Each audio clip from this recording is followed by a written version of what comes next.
Afenifere Chairman Dr. Femi Okurounmu has been counselled to avoid getting involved in matters capable of ridiculing his status as an elder statesman, especially matters on which he would not speak objectively for obvious reasons.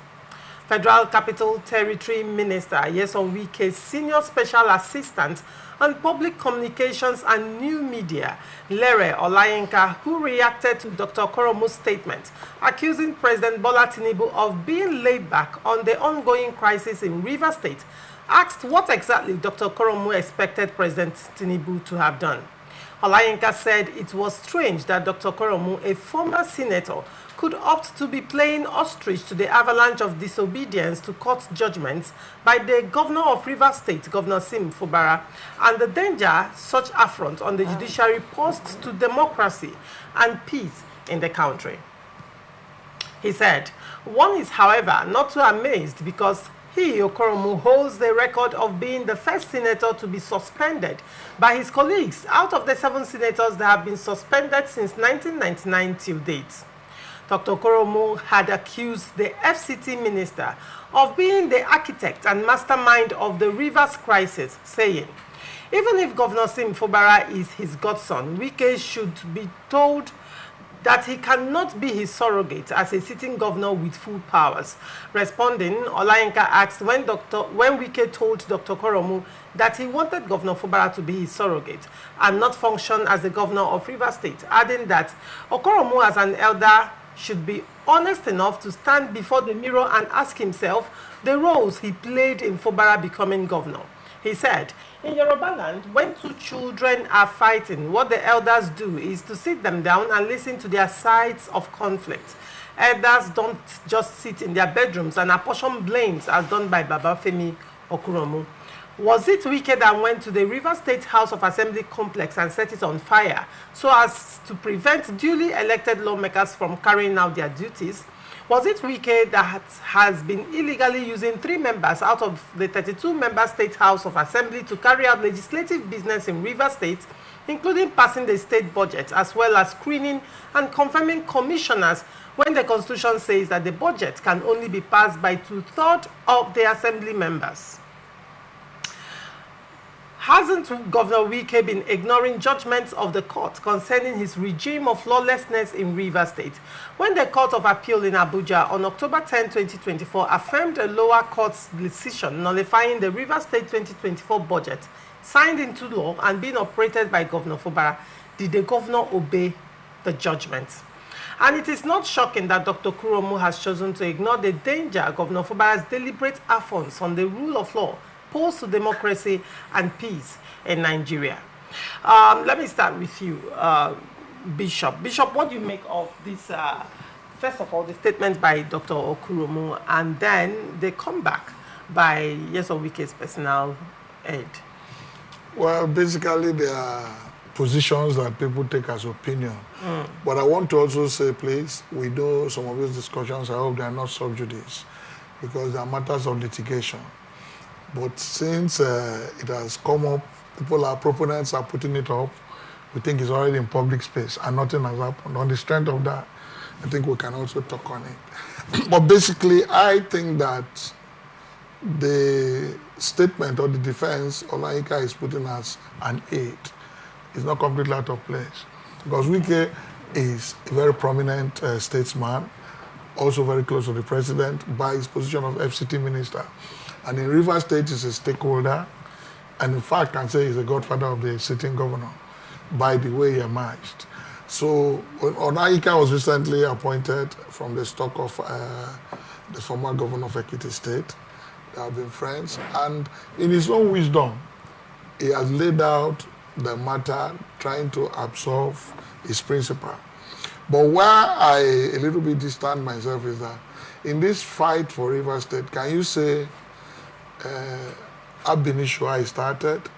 Can you completely exonerate? Yes, like I told people even when we were in radio, the FCT minister has not personally gone to court by himself to institute any matter, even since the thing snowballed to the judiciary.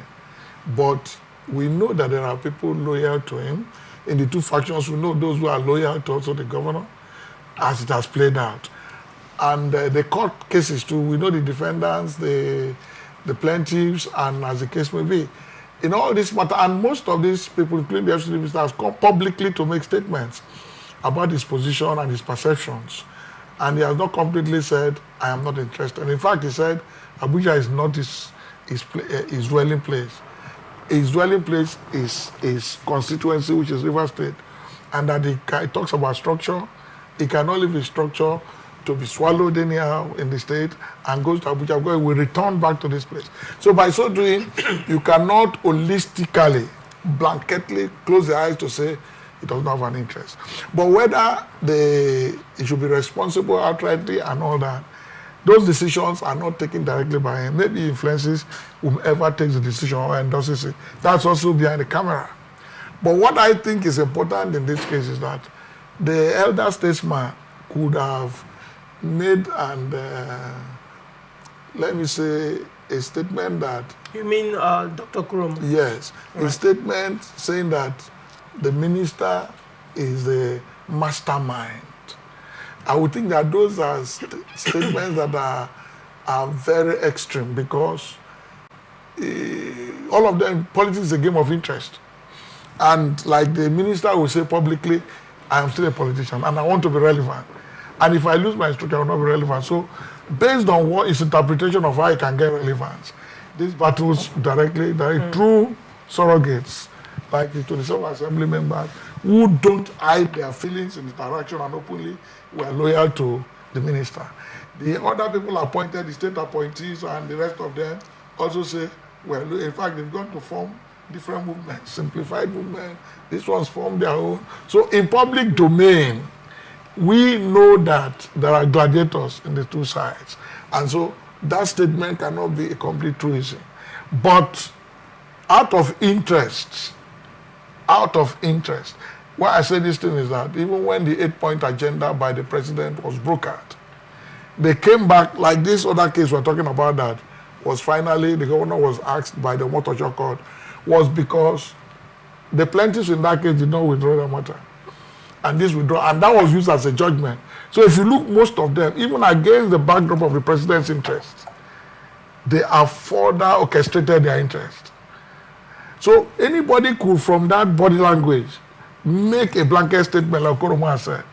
If there are no interest, why is it that when your principal say people should do like this? Your surrogates didn't completely do that. So for me, what is not projecting the state in a good light. All right. What's imperative now is that River State need, and Nigeria at this time need the kind of peace that's uncompromising. So that whomever thinks that they have done wrong things, I like what the courts are doing now. The Court of Appeal, the Chief Justice, she's a kind of aggregating the old cases in River State. And I think that is wisdom, because she doesn't want the Supreme Court to be messed up or pressure. So from the lower courts, let us look at all these matters in the first place and look at whether any wrong and all that have been done in cause of litigation and judgment, so that we can call the parties and tell them this is the way forward. Right. So I think that is the way to go. We need the peace. Right. And we're not at our portion blames now. All right. Bishop, when you were speaking, you talked about the Peace Pact. You mentioned the Peace Pact, yes, and also said that the 27 lawmakers did not fulfill all that they were expected to do in the Peace Pact. And probably if they have done that, River State would not be in the state that it is right now. The question would be on the side of the governor as well. Did the governor also fulfill all that he was expected to do in the Peace Pact? No, I would not say completely yes, but look at it. You don't, you don't put the cart before the horse, or what you put the horse before the car, whatever. But look at what happened. I don't know. It was from the judgment of Omotocho I came to know. All right. Because I've always seen the governor as a trespasser who perhaps came back because of advice and all that, started negating the agreement, the 8-point agreement. Because I know that commissioners were reappointed. Even the speaker was even restated. I know there was a function in government that Amele was recognized. The then factional speaker was removed, made chief of staff, And he resigned. He was not removed. No, he resigned on the advice of the governor because he was trying to manage that same accord. But you know, the court also still recognizes him as a speaker, not chief of staff. That was then. That was then because that was what the Okojaja group, Okojombo group, placated on to say they are continuing. But in the political forum, because that particular meeting in government, that's where Amewule was sat as speaker. What's the name? Aide was also there. So if you look already, they have started managing it. But now, you know, excesses of politicians that are smartness.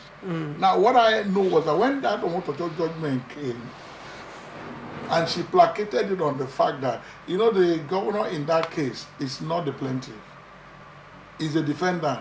And a defendant withdrawal of his matter does not stop the matter. It is the plaintiff that actually can stop the matter. So maybe in their wisdom or in trying to obey the president, that matter was done. The people saw it as an opportunity to nail that.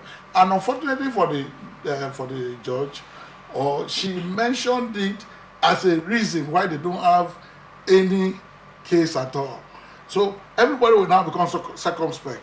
Even the one who have withdrawn before. If there is a way you introduce through third party and all that, now they started going. That's where the interest comes from. And in all these things, the president must have been a little bit disappointed on all sides because he could be thinking it's just the governor. But now I could also see that this other end did not completely do what I expected them to do. Okay, now when you look at the peace pact, it was, I think, eight of them. Number one. Number one, is that the commissioners were called back after the assembly came in and they screened them. They came back again. It was the second round of, you know, being... there were two items that were not done by the government. The presentation of budget. And then the elections, local government elections. No, local government elections wouldn't immediately be done. There is a window according to the constitution and 6 months. No, 3 months to the expiration of the outgoing. And already they were nearing that 3 months. And there were calls for the governor to conduct local government elections. There were calls for RISEC to release timetable for the elections, which was not done. You recall, in the absence, the governor did not even say anything. And some of the governor's handlers, some of them coming on my show as well, said that the RISEC election, the local government election, was not even captured in the budget. That was part of the arguments they were tendering at that time as to why local government elections could not hold. And then moving forward after that, in the absence of RISEC coming up with a date, in the absence of the governor even saying anything or addressing the local government elections, then the Martin Samuel State House of Assembly had to extend the elongated. It was what happened. So now, these were things that were critical. You know, you could say if you're on the negotiating table, between screening ex-commissioners and calling them back and screening them and presenting the budgets and holding election, which one would you hold on to for someone to recognize you, you know, as or for you to be assured that, okay, now this reconciliation, of course, is true? Which one would you go with? No, well, for me, they are all holistic. All right. They are all holistic and depends on the perception of anybody. Any can come before. It was the total package. But that was what I told you. When this suspicion are you sure I'm doing the right thing came up, the main problem was the legislators. It was the legislators? Yes, and the governor. From the impeachment to all that. And their loyalty, that reconciliation was political. It was not that they came back and they embraced each other. It was a political solution. It was a political solution. And the political solution was done with suspicion. When the counts came back, they were reviewing. And as they were reviewing, they also knew the plans of others. Okay, even if you want the local government, two wrongs cannot make a right. If you now come and you elongate, which is something that you elongate council chairmen who are sitting, who are loyal to the city minister. The law allows them to do that. No, listen to me. No. When you talk, the law allows them. It's just like saying that when Tinubu is 4 years, the National Assembly goes to elongate his tenure. No, it can be done. No, listen. It's an aberration. No, it's not. No, listen to me now. All right, go ahead. When I say it's an aberration, Go ahead. that can be done in an emergency. Now, it can be done in an emergency. I agree. But in an emergency, there cannot be a vacuum. But where there is a constitutional order, what can happen at best? That was why the illegal caretaker, which even the previous governor did 3 times before elections took place. When they come out, they make a makeshift. The makeshift they make is what? They create, a pseudo administration, like local government council. Like caretaker committee. Right. And the caretaker committee, the state constitution of local government, yes, that's the House of Assembly, recognizes the caretaker committee, but the constitution does not. All right. So they believe that if a governor forms a caretaker committee, within the laws of the state, it is still recognized. All right. But by the federal government, it's not. That is why even the states that have caretaker committee, allocations were still given to them to manage, unlike this one now that the elections have come. So for me, it was the political perception of the gladiators looking maybe beyond what we see superficially to say, oh, we can't just blindly move this way. And another implication was that before then, the resignation and the moving from PDP to APC thing has happened. And the hardliners were already saying that even with this state governor, you made a mistake because these people on crossing over automatically have lost their position. Right. Now, if you now go and accept this, and there were cases in court, it was sub judice. So you don't need to now go like hook and sinker. Even the presentation of budget, someone took him to court. Right. So if those matters that we are still facing litigation, the governor will come up to say, because of those litigation, he without withdrawing those ones from other parties, third parties, it was difficult for him to just go and implement the ones he never implemented. Right. But it all borders on the sincerity of who is talking. Right, very well. Okay, let me clarify something, Bishop.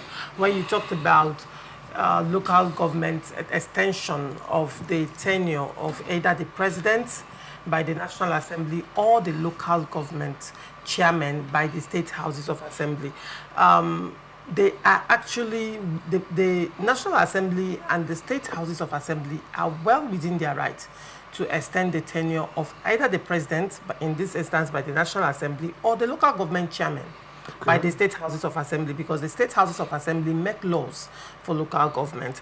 And you recall that the expiration of the tenure of this local government chairman was on the 18th of July. Am I correct? I think so. Cheesy, is it 18th of July? Okay, very well. Now, Supreme Court... 8th of July. 8th of July. Right. Supreme Court gave judgment July 11, 2024, reaffirming what already is in the Constitution. And this judgment came during the local government autonomy judgment by the Supreme Court. And they touched on extension of tenure. And I would say the judgment partly reads, under Section 135, subsection 3 of the Constitution, the tenure of 4 years for the president provided for by Section 135, subsection 2 thereof, shall be extended for periods not exceeding a period of 6 months at any time by a resolution of the National Assembly, if it is not practicable to hold elections. By same token, by a law of the State House of Assembly, the tenure of local government councils can be legally extended for any reason, such as war, or if it becomes impracticable or impossible for elections into the local government councils to be conducted. The mandate given to an elected local government council is the mandate of the electorate of that local government area. And if the tenure is extended, it is the people's mandate that is extended. If the tenure of a local government council is truncated, as is the norm now, it is an illegal termination of the electorate's mandate, and it is not to be encouraged but roundly condemned. Having said that straight, I want to hear from Chizzy. Chizzy, what do you make of this statement by Okurounmu and the reply by by FCT Minister's aide, and you can also, I also want to get your reaction on some of the issues that Bishop raised, particularly with respect to this last discussion around local governments. Okay. Thank you very much. You know, I don't know where to start, but let me start from somewhere. Let me just start from somewhere. Let me start from what the elder statesman in Yoruba said. That said that Dr. Okurounmu. That said that Wike is the architect of the problem. I agree with him totally. All right. Wike is the architect. Because he was the person who went and brought somebody who does not know what to do as governor and imposed him on us. I don't understand it. Because you see, there were people who wanted to be governor. There were people who were ready, who understands the dynamics of being governor, who wanted to be governor. And those persons, Wike looked at these persons, like I said in yesterday's session. I said, what did Wike do? Just like what Amechi wanted to do in APC. I'm of the APC. That Amechi knew that some of us were of the Dakukus, some of us were of the Secondaires, some of us were of the other persons, aspirants in the political party. And that those aspirants have gone ahead to form structures. And those structures may be counterproductive to the entire structure, that they may not carry everybody along. The same thing Wike came here to say, okay, look, we have the Felix Obuas, we have many other persons, the George Kelly and all of that, who wanted to be governor, and they have already had their structures. And in those structures, I can tell you that while we were in APC, that Dakuku, I knew my position. Because politics is about agreement. We already knew. So Wike looked at it and said, look, let's bring somebody who has zero structure so that everybody will be carried along. And so he brought somebody who says, okay, yes sir, yes sir, yes sir, only to wait for just 3 days to begin to say no after being sworn in. That's why I said Wike is why are we afraid to say that? Because here, upon that, what we are the 8-point agenda that the president raised, what caused that crisis in the first instance? It was because in agreeing for Sim to be governor, Wike and Sim made each and every block. Look, allow this man, vote him. This person, in your own block, you will produce this. That's political. This block, you will produce this, you will produce. They all accepted to do that. As soon as the man became governor, do you not see that, like he said, some of his handlers agreed that the thing was not even captured in the budget. In the budget of 2024 budget, that's the election, the local government elections were not captured. That means ab initio, the man did not want to hold the election. That was why, and the man knew it was not actually 8th of July, it was 8th of June that their tenure was supposed to expire. The man knew that from that December to 8th of June that this thing was going to expire. That was when to fund INEC. That was when to capture it. RISEC, to capture this and for RISEC to begin to continue to do their this. So that was part of the problem that they went. So when the president captured that problem, okay, go. Everybody withdraw their cases, isn't it? Now, secondly, return back the commissioners, like he said. Withdraw your impeachment notice to the president, to the governor. Conduct local government election, represent the budget. Those are the things. The man came back and brought back, yes, of course, immediately the Mattis Amehule, withdrew their impeachment notice. Strict. Now, the question is, that agreement recognizes Mattis Amehule as the speaker. So if a court has ruled that the same Mattis Amehule is the same speaker, do you have any problem with that? You withdrew because you were saying he wasn't the speaker. And then that same court ruled that same person that you withdrew, that he's not the speaker, is the speaker. He's just giving it more legal backing. No, based on the fact that you didn't withdraw, you withdrew. That was where the court. Look at the question I asked. Look at what I asked. The question I asked is, that 8-point agreement was that Mattis Amehule was remains the speaker. And the courts, by whatever way, still named that same Mattis Amehule the speaker. Why do you have a problem with that? That means that your withdrawal was suspicious. You weren't clear about it. I mean, somebody says to me that this is cheesy or masla. That's why you said this was not cheesy or masla. And the person went to court and cheesy or masla. And then in secondly, they say, okay, withdraw that cheesy or masla is cheesy or masla. And then the court then be cheesy or masla. You would have said, okay, that's correct. But that's what we did. You didn't do that. You now went ahead. They said this man resigned. What's it? I hate to call him by the office that he's not. Edison because I don't like that. Current chief of staff. He is not the current chief of staff. Stop making this mistake. Who is the chief of staff of Rivers? I don't know. They don't have chief of staff. Edison just lives in government house. Let me tell you why. I don't know why we're not looking at it. Remove sentiment from all of this. I know where you're coming from is the fact that your argument is that Edison did not resign to a legitimate House of Assembly that is known to the law. Law, yes. That is your argument. Yes. And then when the appeal courts were addressing the lawmakers, they included Edison as part of the assembly members. Yes. That argument is not, nobody's arguing that. And also when INEC was also addressing the Rivers State House of Assembly crisis, Edison was also recognized as a member of the House. Yes. Now, that is another issue, being a legislator and also being working as a chief of staff. That's why you go to prison for being paid as chief of staff. All right, go ahead. So I don't want to talk about that. So that if you bring it back to where we're going, that June 8th was fast coming. And the Constitution has given them the opportunity. The Constitution did not envisage caretaker. In the language of the Constitution, the caretaker is an extension.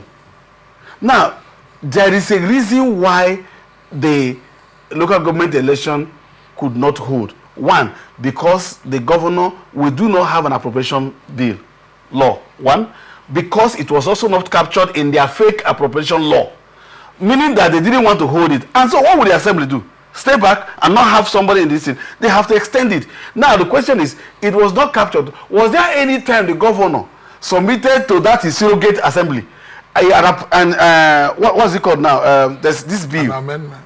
Not just an amendment. A supplementary bill for the sec.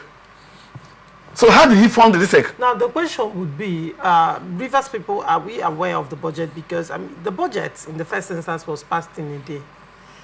Was there a public hearing for it? Was it open? Oh, Lauricia, do you have insights to what the budget contains? Lauricia, all of those procedures or processes of legislation, I do not want to ask it because it didn't go to the legislature in the first instance. So all of that cannot be put into place. So that's number one. So the question is, a court again, you went to appeal. Appeal came back to say these persons are the legitimate one. You should represent the budget. But this year, what would have stopped the governor? You see, what would have been talking about now is that the governor represented the budget and these persons are delaying that budget. All of us will now begin to come on them. So if I say that Wike is the cause of the problem because Wike allowed Fubara, who did not know anything about politics, anything about governance, to come and begin to preside over something that he does not know. So wouldn't that be right? Now, they have said that Fubara is the cause. Fubara refused to obey court orders. He has refused to obey not court orders, court judgments that have been given. Yes, he said that the Court of Appeal is doing something. And I warn people, Court of Appeal cannot appeal, rule on the judgment they have ruled. All the judgment they have ruled cannot be brought here. What they are saying is that there are a lot of cases in court that is awaiting the Court of Appeal. So all they want to do, because if you look at the whole of those cases critically, they are all just one case. Critically, they bordered on the assembly and the budget. Critically. And so if the assembly has extended the tenure legally, which is what we are enjoying with NDDC today, and this is also a product of overriding powers of the assembly. The president didn't sign NDDC. Overriding powers of the executive. Overriding power of the... You said of the assembly. They can override the president's power. Overriding powers of the assembly. NDDC is a product of that. And Obasanjo did not sign NDDC into law. It was the National Assembly that called it back and then proved it. That's what we're enjoying today. We're enjoying from NDDC. In one hand, we are saying no to this or the same thing. They have overridden the powers of the governor on giving assent, meaning that we have a local government that is there. This one they call local government is still caretaker in the eyes of the governor. Every allocation you give to them is to the extent non and void. They are illegal. I don't know why we cannot look at it. See, Hold on, Chizzy, because you brought up another perspective to this conversation. When you're talking about these elected, the elected local government chairman, I mean the current local government chairman, the chairman that were elected in October 5 and inaugurated by the governor on October 6. On October 6. Now, you're saying that they are caretaker in the eyes of the law. There are two things I want to understand. Are you basing your argument from the angle that in the first instance, there was no appropriation bill according to the law? Rivers State does not have an appropriation bill, and an election was held. An election was held through a fund that was not known to the law, that was not approved. Because the election, funding the research for this election came from 2024 budget.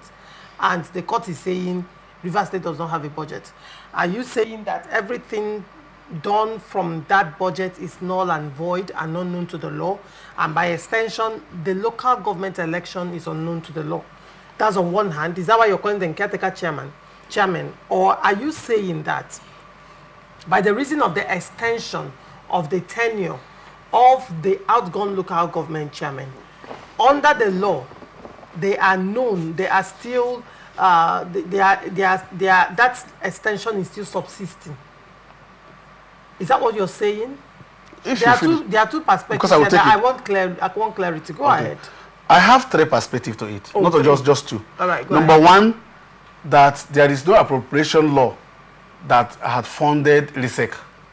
Okay. So whatever activity that RISEC had carried out is to its extent null and void. Okay. Number two, that there is an elected government, I mean chairman and councillors still in the local government, that their tenure by that extension will end by December 8th. Okay. So there can be two. Three is that even the process of election was not followed. There was no electoral register released to the persons. Number four, let me say, so that you don't put it to me what I didn't say. There were never elections in Rivers State. They are no caretaker. I even made mistake to call them caretaker. They don't exist by law. So if he gives them money, he is just paying. The best you can describe them is governors, liaison officers in the local government. That's the best you can describe them, because if you are not known to law, you are not known to law. I don't know why we are not bringing this. We are allowing sentiment to becloud all of this. The fact that I don't like your face does not mean that you are not the anchor of this program. Whether I like you or yes, it doesn't matter. What the law has said is that you are, whether I like you or not. But there are processes that make somebody their basis for election. The processes have not been completed. That is why you saw that thing they called election was conducted on Saturday, result released by 9-10 o'clock, and then by Sunday they were inaugurated. I don't do those kind of things. Nobody does that, because he knows that that cannot stand. It cannot stand. So when people are talking about all of that, so who is the one who is not obeying those processes? Look at the person of a passenger. If you know the person of a passenger, you will know the passenger will be the person not to fund NDDC, because he didn't accept it. But opposition went ahead to fund it, because he knows that by law he does not have any reason not to so do. And so in the same way, if they had done this, what would have expected is, oh, okay, you have extended this thing, we want to conduct the election. Even if the election was conducted by the same day, the October 5th, and that's okay, you have done this, we want to conduct the election. You represent the budget, accommodate the election, and then the process is taken, and then they conduct the election. The fact that they conduct the election at this point does not mean that they must be inaugurated at the other point. You wait to the expiration of you wait to the expiration of that was extended, and then inaugurate them. And then, but you must have to be funding these other ones. All right. That is why when people shout, I'm not going into another topic. When people say, oh no, why wouldn't you pay you say they should cease Rivers State allocation, do you want people to suffer? And I ask, do you want us to steal money and give to your children because you don't want your children to suffer? People should go and rob and kill because any money you pay to them is a stolen fund.